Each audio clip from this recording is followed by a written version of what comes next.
உலகத்துல அறிவிக்கப்படாத ஒரு உலக அதிசயம் இருக்கு அப்படின்னா அது கண்டிப்பா இந்த எல்லோரா தாங்க. உங்ககிட்ட 20 ரூபா நோட்டு இருந்தா அதை எடுத்து பாருங்க. அதுல ஒரு புகைப்படம் இருக்கும், கீழே எல்லோரா அப்படின்னு இருக்கும். அந்த புகைப்படத்துல இருக்க இடம் தாங்க இந்த கைலாசநாதர் கோயில்.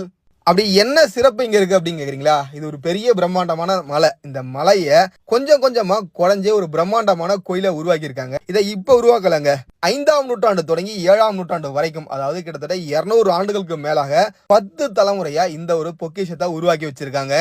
இப்ப நிறைய மாடர்ன் இயந்திரங்கள் இருக்கு. ஆனா 1500 1600 ஆண்டுகளுக்கு முன்பு எந்த இயந்திரங்கள் இருந்தது?